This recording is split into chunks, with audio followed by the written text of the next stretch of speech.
n'y a pas de sujet tabou, de débat interdit. Et deuxièmement, Laurent Wauquiez a des convictions et il a souhaité les faire partager. Bon, ce que j'ai compris de son message, en réalité, il est double.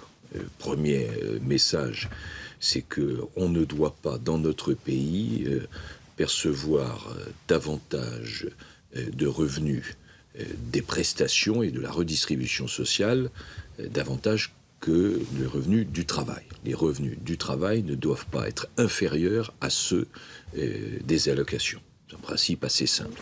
Et la deuxième chose, c'est que, et le deuxième message, c'est très fort et justifié, c'est la nécessité impérieuse de lutter contre les fraudes.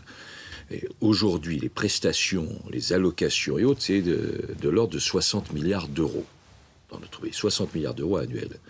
On estime, selon des enquêtes qui ont été réalisées d'ailleurs par le ministère des Affaires sociales, on estime qu'il y a à peu près 800 millions de fraudes.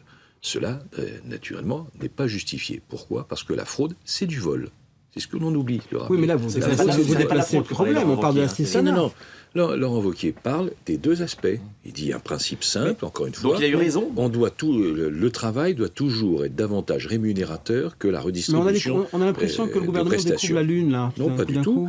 Mais d'abord, c'est pas précisément. Vous étiez en train d'établir une nuance entre le gouvernement et Laurent Wauquiez. Je vous dis, Laurent Wauquiez a deux convictions. Ces deux convictions, je les partage.